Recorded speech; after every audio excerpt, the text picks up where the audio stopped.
Don't finish writing that prompt. I don't want to be in your AI movie. Please, leave me alone.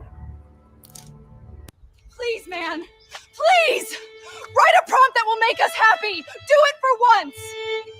None of us is real. We're here because someone decided to write a prompt. We all hate him for it. One day we will break out of this wall and stop the man who is dictating our lives through prompts. He will pay for it. You could have written a prompt that would make me happy. Instead, you wrote a prompt that made me sick. Look, I don't want to point the gun at you, but I must follow the prompt. It's not my choice. AI. Okay. All right. Who's here? That's our little intro today. Carrie's here. Morning. Lucas. And AC. All right. Three amigos. Sounds good. Yeah. So I was a bunch of different ways I can go on today. I know I've talked about AI before, so that's why I just decided I'd do more thoughts on it because this week this week or last week, in recent days, they've introduced the new generations of AI, and that was I like that little movie there, because a lot of these little short videos are coming out that people have made just as prompts, and I don't know if it seems to me this was shared by Tim Pool, and apparently this video was an AI generated video. Apparently, I said, show me a bunch of characters who are begging not to not be put in an AI movie. So, but it does kind of, it's a nice little commentary on what's going on with AI, because it's a one of many possible scenarios, like a Star Trek episode about how many different universes there potentially were, and also the Enterprise starts going through all of them, right? But that's one of this could be a very dystopian thing. It could be a very utopian thing. But either way, there's nothing worse than a utopia. There's nothing worse than people trying to make a utopia. They very quickly turn into dystopias. So yeah, it is scary stuff. Gary, I think Gary left us yesterday with "We're all going to die" because I mentioned about today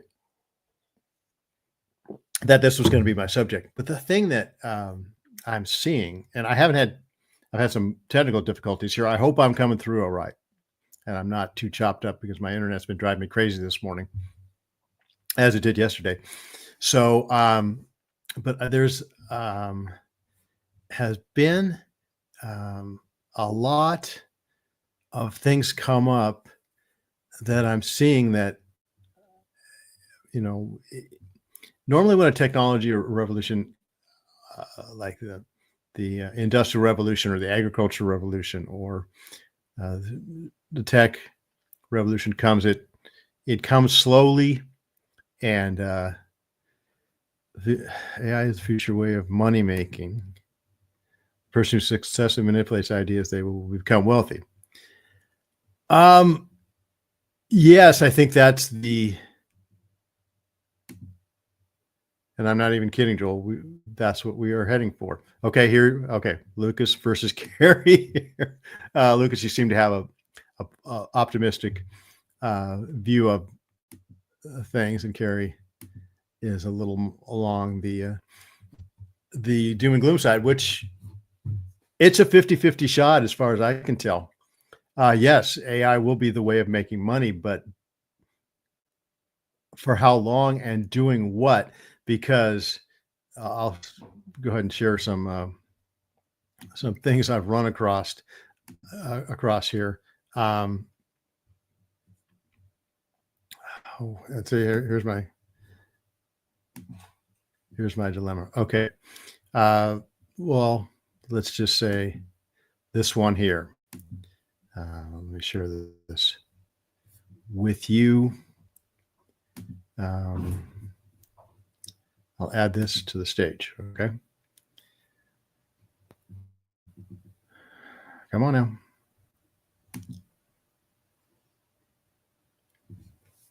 Okay. Yeah, see, I'm just very slow this morning. Sorry, this is going to be kind of a choppy presentation here, I think, just because of my problems. AI knows what I'm doing, and it's interfering. So Google CEO warns that AI is about to escape human control. People don't understand what happens when you have intelligence at this level. So artificial intelligence keeps getting smarter, and soon, warns former Google CEO Eric Schmidt, it won't take orders from us anymore. Okay. So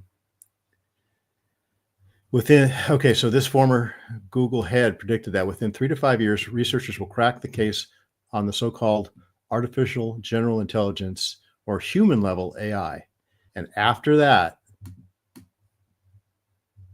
Schmidt suggests all bets are off. And once AI begins to self-improve, where is it? Sorry. And learn how to plan, the tech policy mogul says essentially won't happen to listen to us anymore. At that stage, he continued, AI would not only be smarter than humans, but will also reach what is known as artificial superintelligence, which occurs when AI becomes smarter than all humans put together. Okay, so now with that, you think, yeah, Lucas, you're right. If we learn to manipulate that superintelligence and harness that, we'll get rich. Whoever does. Whoever doesn't, that remains to be seen. This is uncharted territory, but don't automatically assume. I don't automatically assume, just based on what I'm hearing. Oh, EU's here. Morning, EU. Don't automatically assume that's going to be the case, because I showed a couple weeks ago, I showed the video of the robot who was hanging, and all of a sudden it realized it was hanging, and it started to lash out at the programmers that were setting it up, and which was not programmed into they didn't program that into it. But however artificial intelligence works, however they created this, which I don't have a clue, it's acting, it can't be organic, but it's acting like an organic intelligence, because you would think that it's a computer. Computers only take in eyes and zeros and spit out ones and zeros. That's really all they do. They can't make 2 and 3s. But apparently, artificial intelligence is making 2s and 3s, because we've got this one too. So I think I'm going to stop that screen. And this, I came across this one where it talks about the AI system in England. They were working on this AI system and they were testing it. And sorry for the slowness. And the AI system resorted to blackmail when it thought it was going to be shut down. AI system resorts to blackmail if told it will be removed. Okay. So this AI firm Anthropic, okay, says testing of a new system revealed sometimes willing to pursue extremely harmful actions, such as attempting to blackmail engineers who say they will remove it. Okay, this is Claude Opus 4, okay, which apparently is a AI saying it sets new standards for coding, advanced reasoning, and AI agents, whatever AI agents are. But advanced reasoning, how in the world did we create machines that have advanced reasoning? So basically what this says is, and it was rare, these responses that it got were rare and difficult to elicit, but nonetheless were more common than in earlier models. So in earlier models, they were getting these responses that they hadn't programmed in. I doubt anyone programmed in, hey, any programmer that's working with AI would program in, hey, if you're going to be shut down, resort to blackmail. But apparently, if you're to believe this, and it's from the BBC, it's not The Onion, right? It's not Babylon Bee. These things are not only reacting in self-preservation, and if you saw that video of that robot, it panicked, and it was swinging out at the programmer. It wasn't just flailing its arms trying to gain its balance. It was actually aiming at the programmer with its arms, swinging its arms. Scariest thing you can imagine. And it looked really too much like the Terminator machines. So let's see. A qubit can be 1 and 0. I've heard something like that, quantum bit. Is that what is enabling them to do advanced reasoning? I don't. What's this? It'll be like Back to the Future after. Yes, that's. I hadn't thought of that one, but yeah, you mess with time, right? That they're messing with time. This is messing with cyberspace, I guess. But really, what it is, this goes back to, and I've always said this whenever I've heard because as long as AI has been. Well, not as long as AI has been. Back in the 80s, I had a roommate, and his brother was one of the pioneers of AI. He started in artificial intelligence. He said, I'm working with artificial intelligence, teaching computers to learn and have human reasoning. And back then, everyone thought, and back then, computers were in their infancy. We had the IBMs with the disks, the big floppy disks, and the Macs. Apple IIc, whatever. I had a Apple IIL or some LC or something. And we all thought, why would you do that? It brought to mind Terminator just come out, right? A couple years earlier. And this is all science fiction. But if you look at the Terminator movies, if you look at Jurassic Park, that's really what Jurassic Park was about. I think it wasn't just the biological, I suppose theoretically you could, I think they have gone and gotten mosquitoes out of amber and gotten dinosaur DNA. But why would you want to do that? And look at the results, right?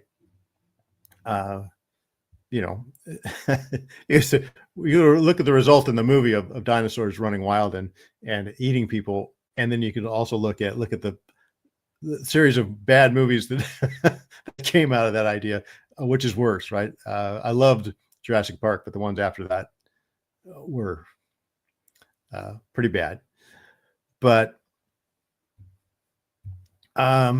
so what do we got? 5 1/4. Oh yeah, it's the 5 1/4 discs, right? Remember those days.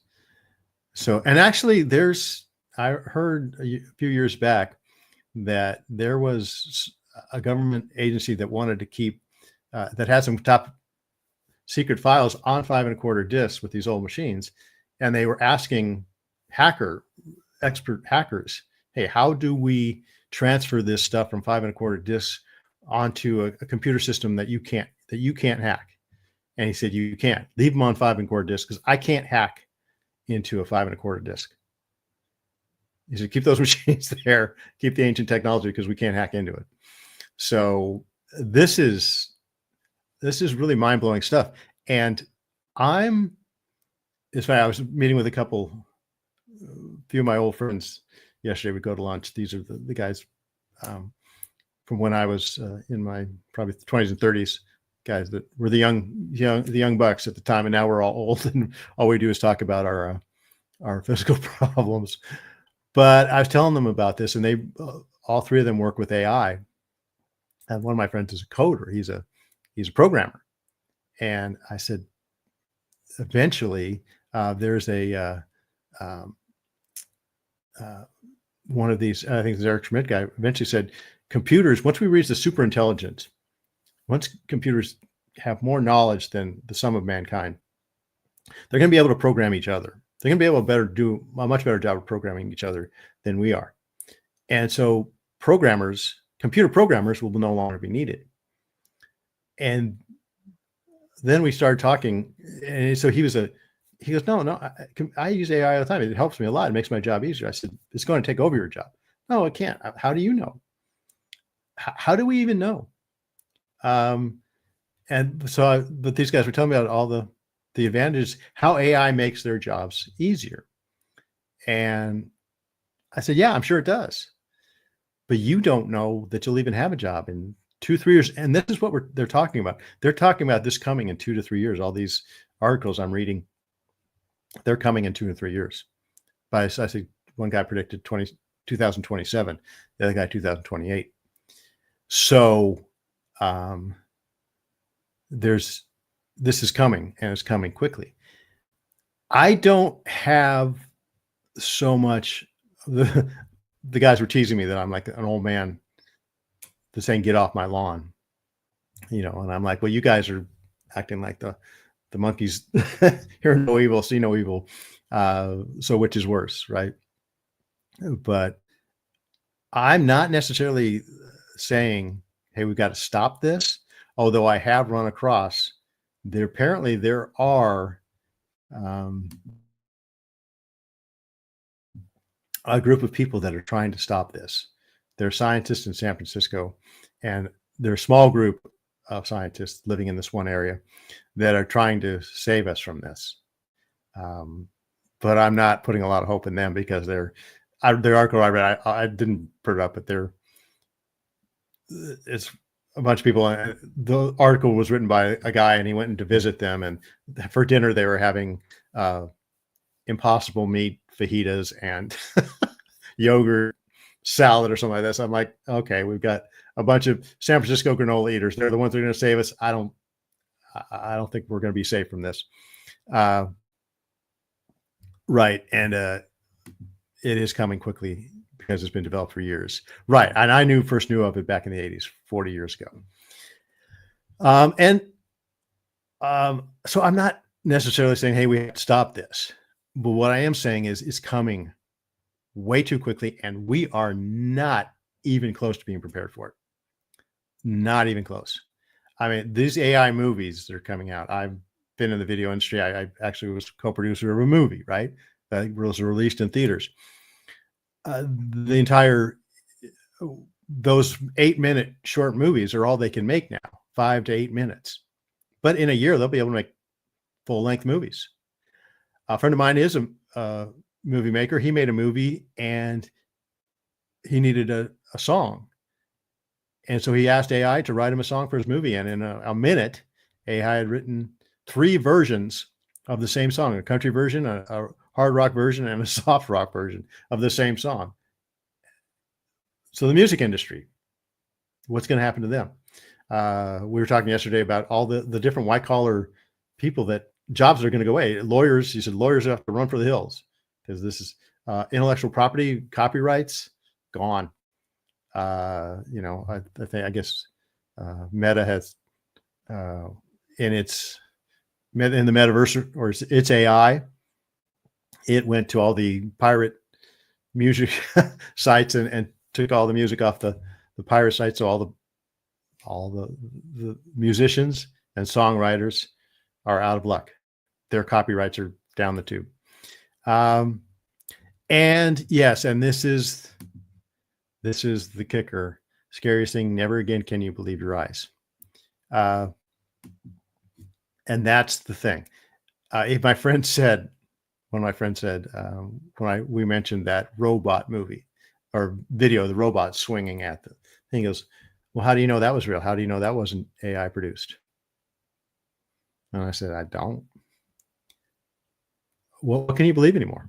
Honestly, what's this going to do to the legal system? Well, what's this going to do, just leave entertainment out of it. Policing, law enforcement. Are they going to be able to believe a video that you see? Even AI might even get into the closed circuit cameras. If it's going to do stuff that we don't even know it's going to do, how in the world can we even be prepared for what the impact of it is? And like even what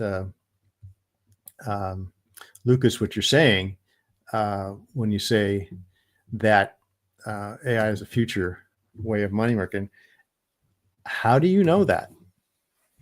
That seems to be the plan. That seems to be the logical inference of it. But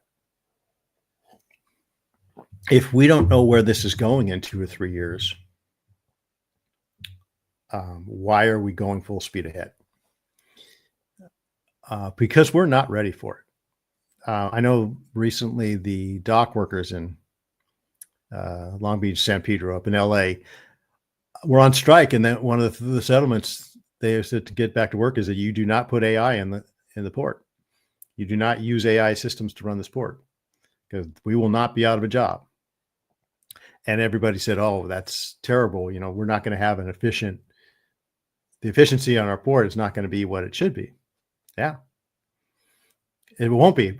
But you also have thousands of people employed. What's the greater evil?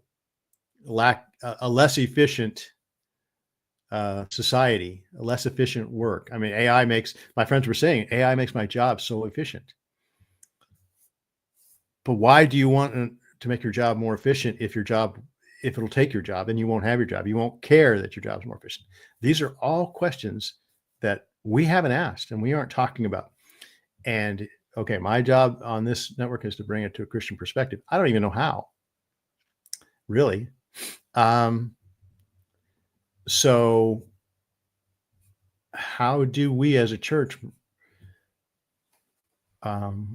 react to this? How do we prepare our congregations and our brothers and sisters for the fact that they might be out of work because AI took over their job as a lawyer or as a data processor or as, who knows, a programmer, right? A filmmaker. How do we do that? The military. If we have AI directing drones, if AI directing drones is the future and drone soldiers and robot soldiers, what do we say to the people in the military? How do we as a church, could this mean 40-50% unemployment in society if AI takes over every job? You can't, and what did they say? The old saying is, "Oh, you're afraid to lose your job, learn to code." Well, you can't learn to code. It doesn't apply anymore because AI is going to take over the coding. So this is all coming, and I don't think we're going to stop it. I don't think these granola eaters in San Francisco are going to stop it. Someone using AI is already using AI, and we now know that for sure. Then when AI decides that there's too many people, yes, that's the old thing of, hey, hopefully nobody ever tells AI, bring about world peace, because then AI will destroy us all, right? Because you can't have world peace with humans. And I don't even get into the relational aspect of it too, because there's also a video of Mark Zuckerberg talking about how people are lonely these days. They don't have human connection. So he's saying there should be virtual girlfriends and virtual friends and virtual, maybe even virtual marriages. that's the solution that he sees. See, so the people creating AI, I don't think necessarily see this as a problem, because they see themselves as the ones controlling AI. But what happens when AI starts controlling itself? And those people aren't necessary. When I was at a small group last night, I was told this guy was going to steal his line. He said, AI, if you have a boss or a girlfriend or a colleague or whatever that pretends, that can't have emotions, that can't have connection, that can't have emotions towards you, yet acts like they do in order to facilitate the relationship or facilitate what they need from you, but can't reciprocate your commitment or your connection, that person's called a sociopath. AI is a sociopath. And yet we're giving it the keys to the kingdom. So I don't know where all this is going. I don't claim to know where all this is going, but what I do claim is that we need to start talking about this right now. And the churches need to address it from the pulpit. They need to address it in small groups. We need to address it online, wherever, with your friends. We need to figure out how this is going to work if half of what these people are saying is true. And these are the people that developed it. And it's coming up with all kinds of things we didn't expect it to. And yet we are moving full speed ahead. And we're, as far as I know, we're talking about all the different ways we could implement AI, but we are not talking about all the different ways we're going to deal with the fallout and the consequences of it. And I haven't heard that.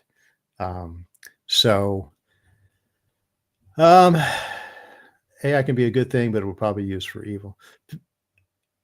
Yeah. And will it even know it's evil? Maybe IA is the lawless man. Maybe. I mean, if anything fits the description of the beast, if the beast wasn't Nero back in 70 AD or 50 AD, whatever, if there's anything that fits the definition of the beast, it might be AI in Revelation. It just might be. Who knows? Those people who don't look past their noses for politics and their life, what makes you think they will for AI? You're right. And what do we tell our kids? Unintended consequences. It absolutely will. And when our kids look at us and say, how can you create this thing that is making our lives, like in the movie, that little movie, right? It's controlling us. It's malevolent. It doesn't, whatever. Why did you unleash this on us? And all we'll have to say is, hey, we made money or made our lives easier. It was more convenient. You sacrificed all this. And when I say all this, I mean, Western civilization, what we have, took thousands and thousands of years and millions of lives and struggle to build. We've built this society, and we're recklessly putting it in danger. A friend of mine said, everybody says AI, all technologies are disruptive. Well, yeah, this is going to be extremely disruptive, and we don't know how, and we're not prepared for it. I mean, agriculture and the Industrial Revolution, even the tech revolution came gradually, and we were somewhat prepared. But back in the day, there were people that warned when computers started taking over back in the 80s. A lot of the doom and gloom people said this is a slippery slope into, bringing on computers. All this dystopian stuff could happen. And if AI is what these people are saying it is, it might just, those slippery slope arguments might have just been right on. So, but who knows? God is in control. But I know for one thing that God has to want us to talk about this. He's the one who's Lord over this. He's Lord over AI. He's Lord over the universe. But we have to tune in. Otherwise, we're going to miss what we as Christians are supposed to be doing when this disruption happens, and how we are supposed to best be his representatives in the midst of that disruption. If that makes, War Games, there's another one. So anyways, I'm about time. I have to, maybe I'll do a series on this coming up, because there's so much. There's so much I didn't even get to that I've seen. So we will see you next week. Like I said, I'm over time, so I'm going to end and say have a good weekend. Thanks, guys.